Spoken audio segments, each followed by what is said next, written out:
তুই যদি 2 ফোঁটা চোখের পানি ছেড়ে একবার আল্লাহ বলে ডাক দেও, আমি আল্লাহর ছেলে নাই মেয়ে নাই, আমি বড় আদর করে তোরে বানাইছি,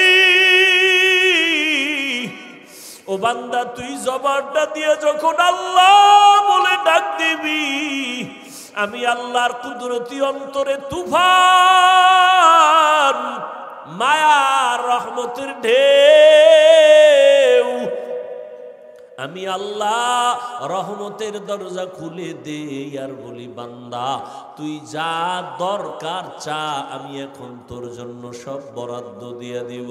এই জমিনে আল্লাহর কাছে ভোর রাত্রে কান্না ছাড়া কেউ কিছু পায় নাই।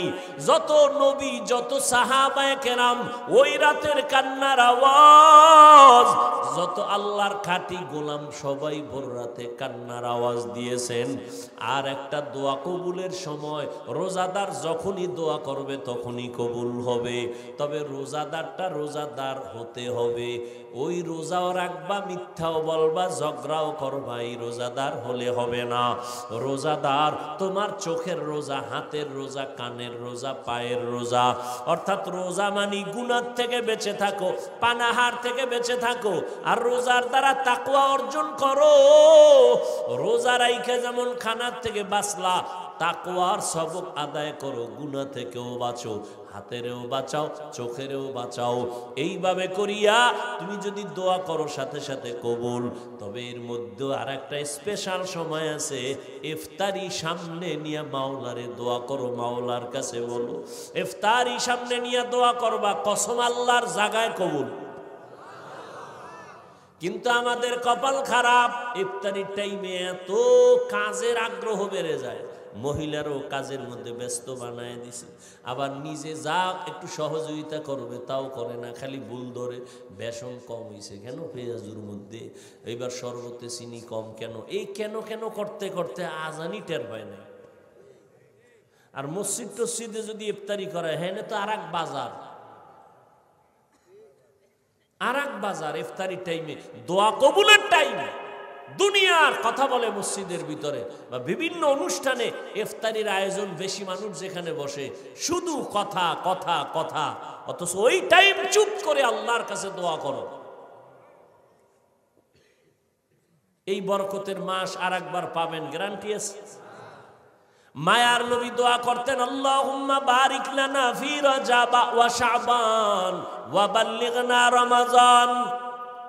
ও যুবক, কয়দিন আর দুনিয়ায় বাহাদুরি করবা? তোমার মতো আমার মতো কত যুবক গত রোজায় ছিল, এই রোজায় নাই। ওগো নবীর উম্মতেরা,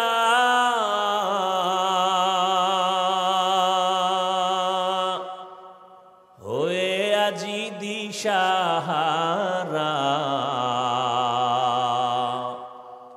কোরআন হাদিসের চলো যখন যাহা চায় মনে, নবী বিনে কে তরবে পুলসিরত মিজানে, নবী বিনে কে তরবে পুলসিরত মিজানে, নবী আমার জীবন ভারে,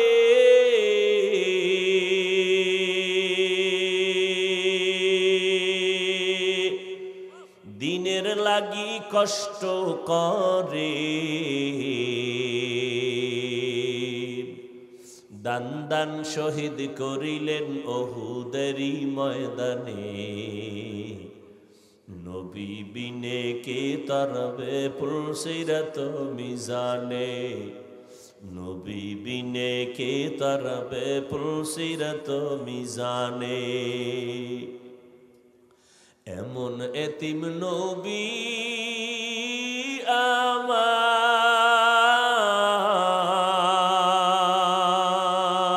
আমার, পিতা মাতা নাই যে তাহার,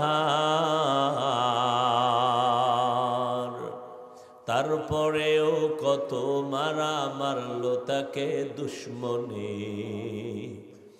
নবী বিনে কে তরবে পুলসিরত মিজানে, নবী বিনে কে তরবে পুলসিরত মিজানে। এরে নবীর আশিক, আল্লাহ পাক বলেন, ও পয়গম্বর আপনার উম্মতের জানায় দেন, যদিও হায়াত কম তবে হায়াতে বরকত আমি আল্লাহ বাড়ায় দিব। আপনার উম্মতের হায়াত যদিও কম তবে হায়াতে বরকত হবে অনেক বেশি। আপনার উম্মত যদি 5 ওয়াক্ত নামাজ আদায় করে, আমি আল্লাহ আপনার মোহব্বতে 50 ওয়াক্ত নামাজের সওয়াব দিয়ে দিব। আপনার উম্মতের আমি হায়াত কম দিলেও বরকত কমাই নাই। 5 ওয়াক্ত নামাজ ফরজের আগে তাহাজ্জুদের নামাজ ছিল বাধ্যতামূলক। 5 ওয়াক্ত নামাজ ফরজ হয়েছে, তাহাজ্জুদের ফরজিয়াতটা শিথিল হয়ে গেছে, কিন্তু মর্যাদা কমায় নাই। আল্লাহ তাআলা বলেন, নবী জানায় দেন আপনার উম্মত যদি এশার নামাজ পড়ে ঘুমায়, আবার ঘুম থেকে উঠে যদি ফজর আদায় করে, ঘুমাইয়া যে সময় কাটাইল এই সময় আমি নেকের পাল্লায় ওজন দিব। আপনার উম্মতের হায়াত অনেক কম, বরকত অনেক বেশি। 1000 মাস ইবাদত করে অন্য নবীর উম্মতেরা যা পাবে আমি আপনার উম্মতের 1 রাতের ইবাদতে দিয়ে দিব। জানেন নি ওই রাতটা কোনটা? কবে?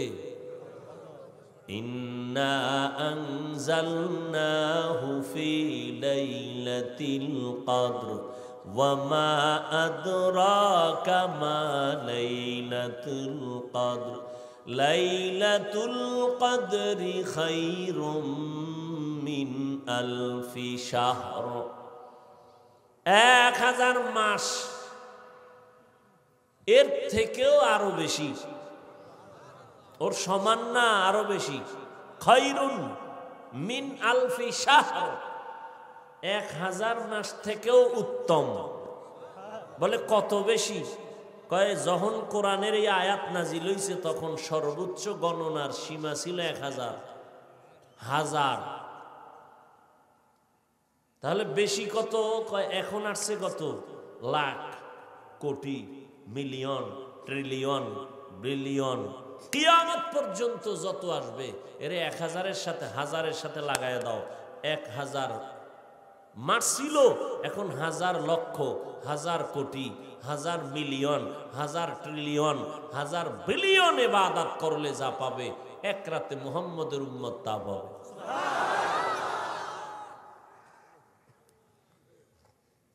কার বরকতে পাইলাম? কার বরকতে? কিন্তু কপাল খারাপ জাতি ওই নবীরে চিনলা না।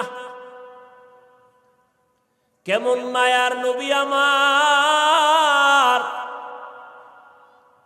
রহমতের নবীকে আল্লাহ পাঠাইছেন, যার পুরো জিন্দেগিটা রহমতে ভরা। কেমন রহমতে ভরা? নবীজির 63 বছর হায়াতে কোনোদিন একটা মিথ্যা কথা বলেন নাই। 2-1 পীর সাহেবের নাম কন্ত যে মিছা কয় না? আসেনি? কর না কেন? না থাকলেও তো বলবেন নাই। বাপ ধরে বয়ে রয়েছেন কেন? 2-1 নেতার নাম কন যে মিছা কয় না? তা ফুলের থেকে পবিত্র হয় কেমনে? চাপাবাজি।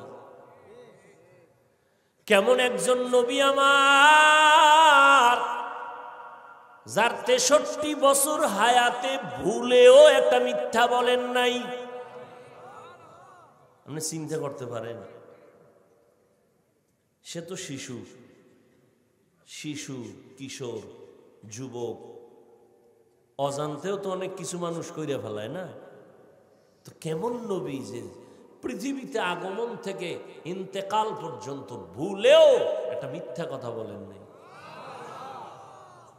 আমরা তো হাসতে হাসতে অনেক কিছু বলি, আরে মিথ্যা ধরিও না, এটা একটা তামাশা করলাম, মজাক করলাম। কেমন মায়ার নবী আমার, তার 63 বছর হায়াতে কোনোদিন কখনো ভুলেও কাউকে একটা গালি দেন নাই। কেমন রহমতের নবী আমার, যে নবীর সামনে দাঁড়াইয়া হাজারো গালি দিয়েছে ইহুদি বেঈমানরা, অকথ্য ভাষায় নবীর সামনে দাঁড়ায়া গালি। নবী জীবনে গালি দেন নাই তো দেন নাই, জীবনে কোনো গালির জবাবও দেন নাই। গালি না দেওয়াটা বুঝলাম, ঠিক আছে, জবাব না দিয়ে কেমনে পারলেন? যে সামনে দাঁড়ায়া কত বেঈমান নবীকে গালি দিতে, সামনে দাঁড়ায়া অকথ্য ভাষায় গালি নবীর সামনে। নবী জীবনে গালি দিবেন দূরের কথা, একটা জবাব দেন না। আরো আশ্চর্য কথা, আমার নবীজির রহমতের নবী 63 বছর হায়াতে কোনোদিন চোখ মোবারক গরম করে কারো দিকে তাকান নাই। চোখ গরম করে কারো দিকে, কেমন মায়ার নবী! সেই নবীর আদর্শের উম্মত আমরা। আল্লাহর কুদরতটা কেমন! যার পুরাটাই রহমত, পুরাটাই সুন্দর, সৃষ্টির শ্রেষ্ঠ আদর্শে ঘেরা, এত পৃথিবীর শ্রেষ্ঠ ব্যক্তিকে এমন এক জায়গায় পাঠাইলেন যেই জায়গার প্রত্যেকটা মানুষের মাথা তালু থেকে পা পর্যন্ত ওয়াল পুরাটাই নাপাক, এতটাই নাপাক, পুরা মানুষগুলো খারাপ, জমিনটাকে বানাইছে খারাপ। ওই ময়দানে ওই চূড়ান্ত একটা খারাপ মানুষের মাঝখানে সৃষ্টির শ্রেষ্ঠ পবিত্র নবীকে আল্লাহ পাঠাইল। আশেপাশে মাফ করুক বুঝাবার জন্য বলি, কোথাও যদি এখানে যাত্রা গান হয় অথবা কোনো পতিতালয় থাকে যেখানে অবাধে জেনা হয়, তো মুসলমান বললে এটাকে ফিরাইতে হবে, তো ছোটখাটো কিছু হুজুর আগে পাঠাইবে। বড় হুজুর বাংলাদেশের যাইব না, আগে বড় হুজুর যাবে না, আগে দেখো ওখানের কি হালাত, ঠিক না? এরপরে বড় হুজুরের কে আইসা খবর দিবে, তারপরে সে একটা পদক্ষেপ নিবে। বড় হুজুর যদি আগে যায় তাহলে অনেক আপনজনেরাও বলবে হুজুর এটা কাম ঠিক করে নাই। আমরা যাইতাম, হুজুর গেলেন কেন এত নিকৃষ্ট জায়গায়? কিন্তু আল্লাহর কুদরত কি! পৃথিবীর ইতিহাসে ওই সময় মক্কার মানুষের মতো চূড়ান্ত চরিত্রহীন লম্পট পৃথিবীতে আর কোথাও ছিল না, মানে খারাপের চূড়ান্ত। সেইখানে আমার নবীরে পাঠাইলেন, এমন এক পবিত্র নবী যার ঘাম থেকে মেশকের ঘ্রাণ, যে নবী কদম যেখানে দেন সেখান থেকে দীর্ঘ বছর শুধু মেশকের ঘ্রাণ আসতে থাকে, যে নবীজির চেহারার দিকে তাকাইলে ক্ষুধার্থ ব্যক্তির ক্ষুধা নিবারণ হয়ে যায়। কোন জায়গায় পাঠাইলেন? চূড়ান্ত মানুষ চরিত্রহীন, অবাধে মেলামেশা করে, কন্যা সন্তান আসলেই তাকে জ্যান্ত দাফন করে আপন বাবা। কতটা খারাপ! পৃথিবীর ওই জায়গায় একটা আল্লাহ ঘর বানাইছেন, শ্রেষ্ঠ একটা ঘর। ইন্না আউওয়ালা বাইতি উযিআ লিন-নাসি লাল্লাযী বিবাক্কাতা মুবারাকাও ওয়া হুদা মুবারাকাও ওয়া হুদান লিল আলামিন।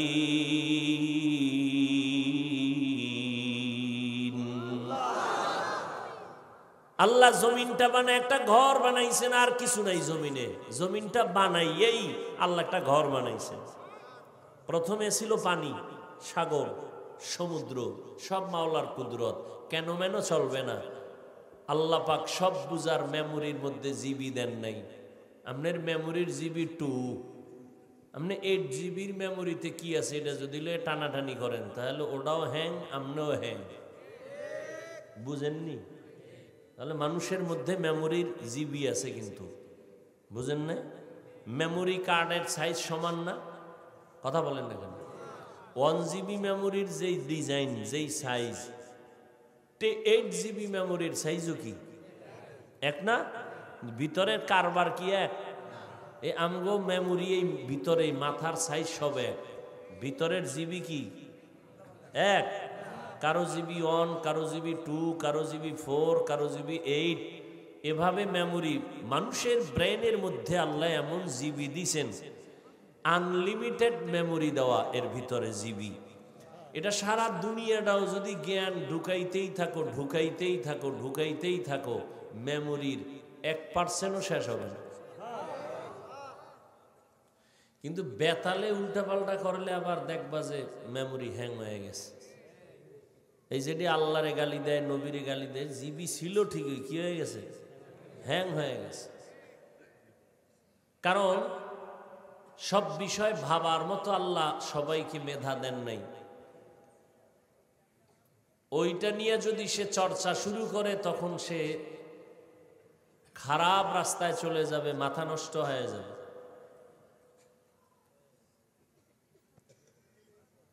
তো দুনিয়ার মধ্যে আল্লাহ প্রথম একটা ঘর বানাইলেন, নাম বাইতুল্লাহ। কোথায় বানাইছেন? মক্কা নগরীতে। কিসের ঘর এটা?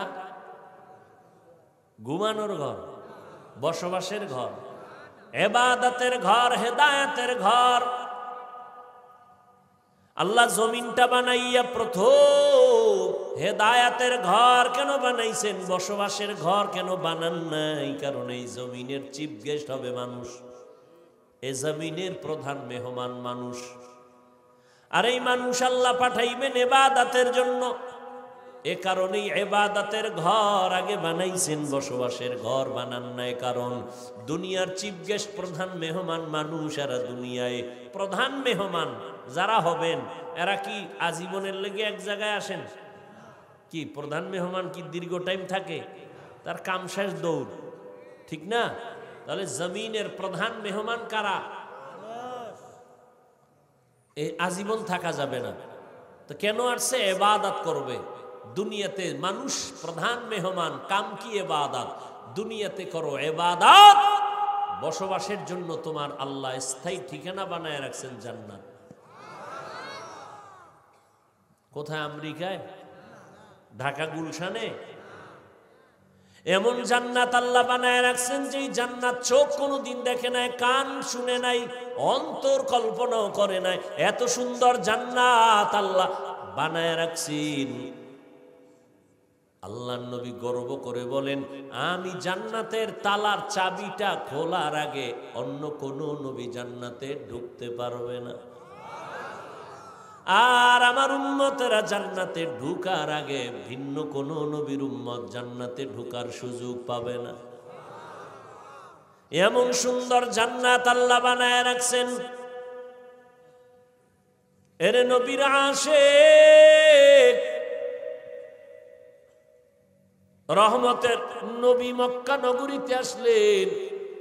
ওই মক্কার মানুষ এতটা খারাপ, এই যে একটা ঘর আল্লাহ বানাইলেন বাইতুল্লাহ, এটা কত দামি ঘর। বলে ঢাকা জাতীয় মসজিদ বাইতুল মুকাররম, এটাও কার ঘর? মসজিদগুলো কার ঘর? কেউ যদি দাবি করে এটা আমার ঘর, তাহলে ওই মসজিদে ইবাদত সহি হবে না। আল্লাহর ঘরে বান্দা আল্লাহর ইবাদত করবে, ঠিক নেই? মসজিদ কার ঘর? কি করবে আল্লাহর ঘরে? কার ইবাদত করবে? তেলাওয়াত করা কার ইবাদত? আল্লাহর জিকির করা কার ইবাদত? হ্যাঁ, তো আল্লাহর ঘরে আল্লাহর বান্দারা আল্লাহর জিকির করে, বাধা কেন? মসজিদে আবার জিকির কেন? ও কপাল ভরা, মসজিদে আল্লাহর জিকির করবে নাকি মন্দিরে করবে? কত বড় জাহেল, কত বড় দুশ্মন, কত বড় অন্তর নষ্ট মানুষ। আল্লাহর ঘরে কার ইবাদত করবে? আল্লাহর ঘরে কার জিকির করবে? ভগবানের? কার? তো আল্লাহর ঘরে আল্লাহর জিকির করবে, তেলাওয়াত করবে, নামাজ পড়বে, ইবাদত করবে। বাধা যে দিবে সে সৃষ্টির নিকৃষ্ট জালেম, সে পৃথিবীর নিকৃষ্ট, শুধু জালেম না, নিকৃষ্ট জালেম। মসজিদে জিকির কেন? তোর বাবার জিকির করে? কার জিকির করে? তা আল্লাহর জিকির মসজিদে করবে নাকি মন্দিরে করবে? কি আজীব কথা। এই ঝামেলা আছে না নাই? আল্লাহ হেদায়াত দান করুন। ভাইরা আমার,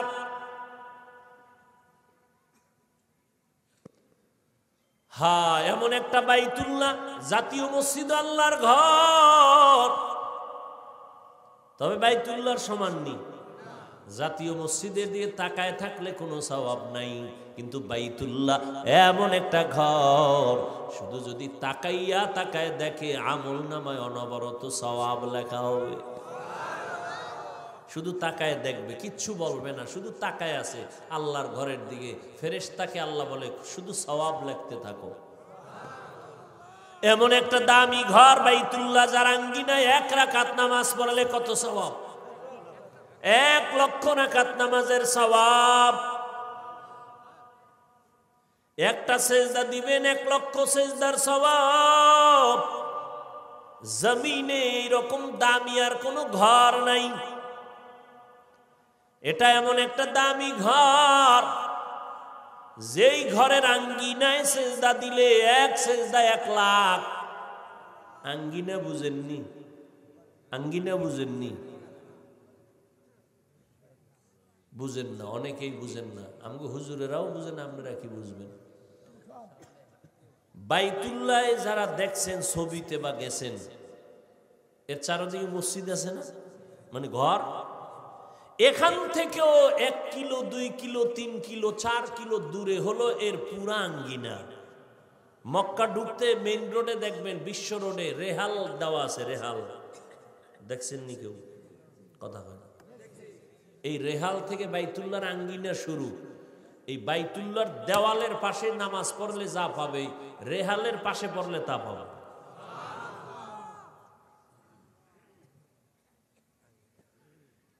আমরা অনেকে মনে করি যে বাইতুল্লাহর এই ভিতরে ঢুকতে পারলে সব। হ্যাঁ, তবে জামাত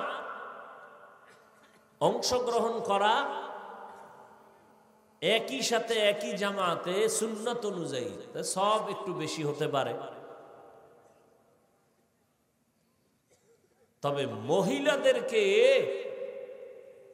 পুরুষের সাথে নামাজের সাথে এক জামাতে নামাজ পড়ানো সম্পূর্ণ নিষেধ। পুরুষ বাইতুল্লাহর পাশে গিয়ে যা পাবে, মহিলা হোটেলে বয়ে নামাজ পড়লে তা পাবে। আল্লাহ যদি মহিলাকে হোটেলের মধ্যে নামাজ পড়াইয়া বাইতুল্লাহর পাশের সওয়াব দিয়ে দেয়, আপনার আপত্তি আছে? আপনি ধাক্কাইয়া এই মহিলাকে এরপরে বাইতুল্লাহর পাশে নিয়ে আসবেন, পুরুষের নামাজের পাশে দাঁড় করাবেন, ওনার নামাজও শেষ, পুরুষেরটাও শেষ।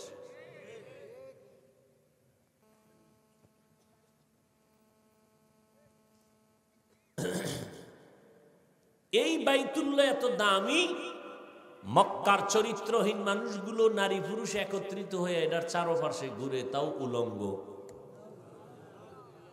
কতটা খারাপ! আর সেখানে আসছেন কে? রহমাতুল্লিল। মায়ার নবী আসছেন মাত্র 13 বছর। কয় বছর? মাত্র 13 বছরের ব্যবধানে চরিত্রহীন মানুষগুলো এত দামি হয়ে গেছেন। রহমতের নবীর আদর্শের কারণে আল্লাহ জিব্রাইল আমিনকে লিস্টি দিয়া কয়, যাও আমার নবীরে পৌঁছাইয়া দাও। এই লিস্টির মধ্যে যাদের নাম আছে, নবী যেন ঘোষণা দিয়ে দেয়, এই লিস্টির মধ্যে যাদের নাম, এরা বিনা হিসাবে জান্নাতি। মাত্র 13 বছরের ব্যবধানে রহমতের নবীর আদর্শে চূড়ান্ত চরিত্রহীন মানুষ স্বর্ণের মানুষ হয়ে গেল। কেমন দামি হয়ে গেল!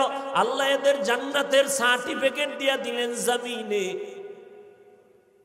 এবং কিয়ামত পর্যন্ত আনেওয়ালা মানুষের জন্য তারা আদর্শ। সমস্ত সাহাবায়ে কেরাম জান্নাতি। এবং উম্মতের স্কেল, তোমার ইমান ভালো না খারাপ, একুরেট না ভেজাল, তোমার স্কেল হলো সাহাবায়ে কেরামের ইমান। আমিনু কামা আমানান নাস। সাহাবায়ে কেরামের ঈমানের স্কেল দিয়ে তোমার ঈমানকে মাপিও। এজন্য নবী বলেন, সাহাবী কান নুজুম, আমার এক একটা সাহাবী এক একটা আকাশের নক্ষত্রের সমতুল্য। ওই সাহাবায়ে কেরামের আদর্শরে ধরে রাখিও, সাহাবায়ে কেরামের আমলকে ধরে রাখো। সাহাবায়ে কেরাম তারাবির নামাজ 20 রাকাতের আমল করেছেন, ধরে রাখিও। কয় রাকাত? আপনাদের মাজায় যদি সমস্যা থাকে ঔষধ খেয়ে নেন, 8 পড়া যাবে না, 20 পড়তে হবে। কিন্তু যারা 8 পড়বেই, এদের সাথে কোনো তর্কে জড়ানো যাবে না। আমাদের জবাব, রমজান এমন বরকতের মাস, একটা নফল ইবাদত অন্য মাসে করলে যা পাবো, রমজানে পড়লে একটা নফল আমলে ফরজের সমান সওয়াব। আবার একটা ফরজ অন্য মাসে পড়লে একটা পাবো, এক ফরজে 1 সওয়াব, রমজানে 1 ফরজে পাবো 70 গুণ বেশি। অতএব আমি রমজানে নফল ছাড়ব না, আমি 8 রাকাত পড়ব না, যতবারই বাড়ায় পড়ব। 20 রাকাত ওমর পড়েছেন, সাহাবায়ে কেরাম পড়েছেন। অতএব আমরা সাহাবায়ে কেরামের আদর্শের উম্মত, আমরা সাহাবায়ে কেরামের আদর্শ মানি। 20 রাকাত তারাবি পড়ব। এরপরেও যদি আপনার কোনো আপন লোক, একেবারে আপনার কলিজার আপন, সে যদি বলে আমি 8 রাকাত পড়ি, তুই কেন 20 পড়ো, আপনি তার মনটা রক্ষায় জবাব দিবেন, তোমার কথা মেনে আমি 8 রাকাত তারাবি পড়ব, ঠিক আছে, কিন্তু বাকি 12 রাকাতও ছাড়ব না। বাকি 12 রাকাত আমি নফল হিসাবে পড়ব। 1 নফলে আমি একটা ফরজের সমান সওয়াব পাবো, 1 ফরজে আমি 70 গুণ পেয়ে যাব। অতএব আমি এই রমজান পাইছি, আগামী রমজান পাবো কিনা জানা নাই। অতএব আমি এই আমল থেকে নিজেকে দূরে রাখতে চাই না। রমজানুল মুবারকে আমার নবীকে আল্লাহ দিয়েছেন, এত বরকত আল্লাহ দান করেছেন। এই রমজানে বান্দা বেশি বেশি কোরআন তেলাওয়াত করো, কারণ আমার নবীর কাছে কোরআন আসছে। নবী কোরআন শরীফটা আমাদের কাছে আমানত রেখে গেছেন। ও উম্মত, কোরআনটা ধরে রাখবা, সম্মান কমবে না। রমজানে তুমি কোরআন তেলাওয়াত চালু করে দাও। ইমামে আজম আবু হানিফা 61 বার রমজানে কোরআন খতম করেছেন। ইমাম শাফিঈ রাহমাতুল্লাহ আলাইহি 60 বার কোরআন খতম করেছেন। এর নবীর আশিক উম্মতের দল রমজানে বেশি বেশি নামাজ, বেশি বেশি তেলাওয়াত, জবানে আল্লাহর জিকির করবেন, দরুদের আমল করবেন। যারা তেলাওয়াত পারেন না, শিখবেন। কোরআন শিখতে 20 দিন লাগে, 20 ঘন্টা। কয় ঘন্টা? 20 ঘন্টা লাগবে। প্রতিদিন তারাবির পরে ঘুমের আগে 1 ঘন্টা সময় দেন। না পারলে সাহারি খাইয়া ফজরের নামাজের পরে 1 ঘন্টা সময় দিয়া মাত্র 20 রমজানে কোরআন শিখে ফেলেন। প্রথম রমজান থেকে 20 রমজানে কোরআন শিখে ফেলবেন। যেদিন চললে পড়তে পারবেন, সেদিন নামাজে দেখবেন কি মজা। যারা পারেন না, তেলাওয়াত চালু করে দেন। আপনার মেয়েকে কোরআন পড়ান, রমজানে কোরআন পড়তেই হবে। দেখে দেখে কোরআন পড়ার ফজিলত বেশি। তার মানে কি তারাবির মাত্র ভেতরে মোবাইল খুলে কোরআন দেখবেন? হ্যাঁ, খবরদার। রমজানে বেশি বেশি ইবাদত আর তাহাজ্জুদের নামাজটা পড়বেন, যেটা 11 মাসে সম্ভব না, এটা রমজানে সহজ। কারণ সাহারি খাওয়ার পুরো টাইম হলো তাহাজ্জুদের টাইম। অতি গভীর হয় রজনী যখন, নীরবে প্রভুর নাম জপিও তখন। প্রভুর করুণা যদি পাইবারে চাও, গভীর রাতে উঠে প্রভুর গুণগান গাও। কি পরিমাণ আল্লাহর দুশ্মন হইলে কয়, আমার ঘরে কি ভাতের টান আছে, আমি রোজা রাখবো কেন? আমরা কি ভাতের অভাবে রোজা রাখি? কি রোজা রাখি কার জন্য? আল্লাহর সন্তুষ্টির জন্য রোজা রাখি। রোজাটা শুধু আখিরাতের সওয়াব এতটুকুই না, শরীরের মহা ঔষধ। মহা আর কিছু কপাল পরার আর রোজারে বানাইছে রোগ, রোজা রাখলেই রোগ বাড়বে। আর আল্লাহর আশেক যারা, এরা বানাইছে রোজারে ঔষধ, যে আমার রোজাই হলো রোগের ঔষধ, আমি রোজা রাখলেই সুস্থ, আমি রোজা রাখবো আল্লাহ, আমি রোজা একটাও ভাঙবো না, তুমি রোজার বরকতে আমাকে সুস্থ করে দাও। আর নিমক হারামের গোষ্ঠীরা বলবে রোজা রাখলে গ্যাস বাড়বে, রোজা রাখলে অসুস্থতা বাড়বে, পেটে সমস্যা হবে। যে যেমন নিয়ত করে তার ফলাফলও কি এমনই হবে। ও আল্লাহর বান্দারা ভালো করে বুঝেন, রমজানের এই রোজা ছাড়া যাবে না। বালেগ বালেগা, ও পর্দার আড়ালের আম্মা জানেরা, বোনেরা, প্রাপ্ত বয়স্ক যদি বয়সে উপনীত হয়ে থাকেন, রোজা ভাঙ্গা যাবে না। নবী বলেন বিনা কারণে যদি একটা রোজা ভেঙ্গে দাও, সারা জিন্দেগি যদি রোজা রাখো, এর বরকত আর পাবা না। একটা রোজার দাম কত?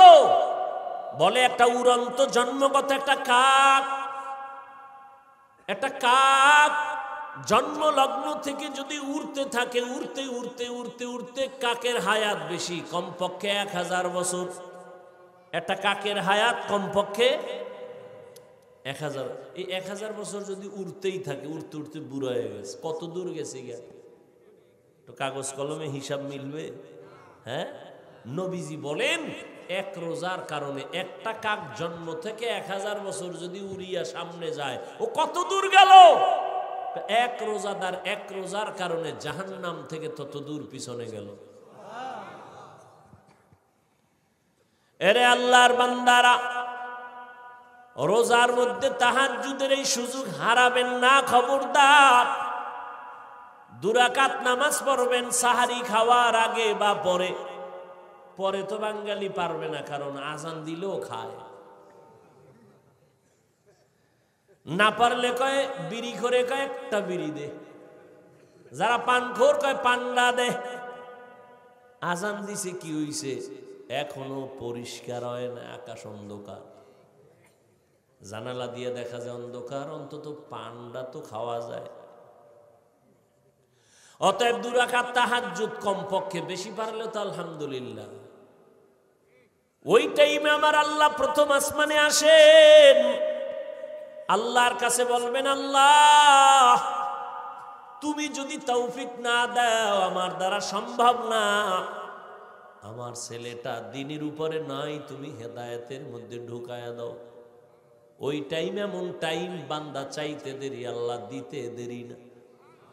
আপনার স্ত্রী নিয়ে সমস্যা, দোকান নিয়ে সমস্যা, ব্যবসা নিয়ে সমস্যা, চাকরির সমস্যা, বিবাহের সমস্যা, তাহাজ্জুদে আমার মালিকের কাছে বলো। ডাক্তারের রোগের কথা না বললে ঔষধ কেমনে হবে?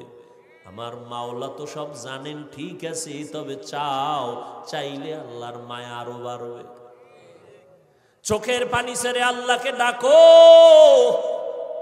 কারণ চোখের পানি দেখলে মা বাবার মায়া সন্তানের প্রতি বেড়ে যায়। ছাত্র যদি কান্না করে, শিক্ষকের মায়া বেড়ে যায়। কাছে টানে আয় আয়। আল্লাহ বলেন, বান্দা ওই তোর মা বাবার থেকে আমি আল্লাহর মায়া কি অনেক কম? শিক্ষকের থেকে আমি আল্লাহর মায়া কি কম? একটা ছাত্র যদি কান্না করে, শিক্ষকের যদি মায়া হয় কাছে টেনে নেয়। একটা মা সন্তানের কান্না দেখে যদি বাচ্চাটারে কাছে টেনে নেয়, মায়া হয়। ওই যে ঢাকাতে আগুন লেগে কত মানুষ চলে গেল, তুমি আগামীকাল বাঁচবা গ্যারান্টি নাই। এখন থেকে তৈরি হয়ে যাও, গুনাহ থেকে তওবা করো, আল্লাহর কাছে বলো, আল্লাহ রমজান আসতেছি, একটা রোজাও ভাঙবো না রে আল্লাহ, তোমার গোলাম হইয়া কবরে যেতে চাই। ও যুবক বাবারা, স্কুলে পড়ো, কলেজে পড়ো, চাকরি করো, ব্যবসা করো, বাধা নাই। তুমি ডাক্তারি পড়ো, ইঞ্জিনিয়ারিং পড়ো, বাধা নাই। তবে নবীর সুন্নত অনুযায়ী চলো, মা বাবার দোয়া নিয়ে চলো, ওলামায়ে কেরামের পরামর্শ নিয়ে চলো। জবানের গুনাহ বন্ধ করো, চোখের গুনাহ বন্ধ করো, মোবাইল দেখিও না, মোবাইলের গুনাহ থেকে বাঁচার চেষ্টা করো, আল্লাহর কাছে তওবা করো, মা বাবার দোয়া নাও। তোমার মতো যুবক তাকায় দেখো, আজ স্কুল কলেজে পড়িও নামাজ ছাড়ে না, নাই? তুমি কেন পারবা না? তোমার মতো যুবক আজকে দেখো নদীর মধ্যে মাছ ধরে, জমিনে চাষাবাদ করে, নামাজ ছাড়ে না। তোমার মনটাকে প্রশ্ন করো, তুমি কেন পারবা না? তোমার মতো যুবক রাস্তায় গাড়ি চালায়, নামাজ ছাড়ে না। তোমার মতো যুবক র্যাব, আর্মি, পুলিশ, বিডিআরের চাকরি করে, নামাজ ছাড়ে না। ও বান্দা, তুমি কেন পারবা না? ও বৃদ্ধ বাবাজি, আপনার মতো কত বুড়া মসজিদে গিয়া নামাজ পড়ে, নামাজ ছাড়ে না, আপনি কেন পারবেন না? ও পর্দার আড়ালের আম্মা জানেরা, আপনাদের এত সম্মান, এত মর্যাদা, আপনারা নবীদের মায়ের মতো মা, সাহাবায়ে কেরামদের মায়ের মতো মা। এ জমিনে যত ভালো ভালো সন্তান আসছে, মা আপনাদের অবদান দোয়ার কারণে। অতএব আপনার মতো কত মা এই জমিনে এখনো আছে, পাঁচ বেলার নামাজ পড়ে, স্বামীর মাল হেফাজত করে, সন্তানগুলো আদর্শ সন্তান বানাবার চেষ্টা করে। আপনার সন্তানকে ডাক্তার বানাবেন, বাধা নাই, ইঞ্জিনিয়ার বানাবেন, বাধা নাই, তবে আপনার সন্তান যেন নবীর আদর্শ থেকে দূরে না যায়। আল্লাহর কোরআনটা পড়াইয়া নবীর আদর্শের ডাক্তার বানায় যাবেন, আপনার জীবন ধন্য। ওই সন্তান আপনার জন্য কোরআন পড়ে দোয়া করবে। এখন থেকে তৈরি হয়ে যান, আল্লাহর কাছে তওবা করেন। ও যুবক বাবারা, মা বাবার দোয়া নিয়ে সামনে আগাও। মা বাবার দোয়া ছাড়া কোনোদিন সফলতা অর্জন করতে পারবা না। পেছনের গুনার থেকে তওবা করো, মনে মনে আল্লাহকে বলো, হে মালিক, জীবনে যত অন্যায় করেছি আজ তওবা করে ফেললাম, নামাজ ছাড়বো না, বেপরদায় চলবো না, মা বাবাকে কষ্ট দিব না, উলামায়ে কেরামের পরামর্শ নিয়ে নবীর তরিকায় চলবো। তওবা করার যদি অন্তর তৈরি হয়, মুনাফিকি যদি না থাকে, খাঁটি তওবার নিয়তে দুটো হাত আল্লাহকে দেখায় দেই। আয় আল্লাহ, হাতগুলো কবুল করে নেন, তওবা কবুল করে নেন। তওবার উপরে মজবুত হইয়া চলার তৌফিক দান করেন, আমিন। আলহামদুলিল্লাহি রাব্বিল আলামিন, ওয়াসসালাতু ওয়াসসালামু আলা সাইয়্যিদিল আমবিয়াই ওয়াল মুরসালিন ওয়া আলা আলিহি ওয়া আসহাবিহি আজমাইন। ইয়া আরহামার রাহিমিন, ইয়া আরহামার রাহিমিন, ইয়া আরহামার রাহিমিন। রব্বিরহামহুমা কামা রাব্বায়ানি সগীরা। আয় আল্লাহ, আজকের মাহফিল কবুল করে নেন। আয়োজনকারী সহ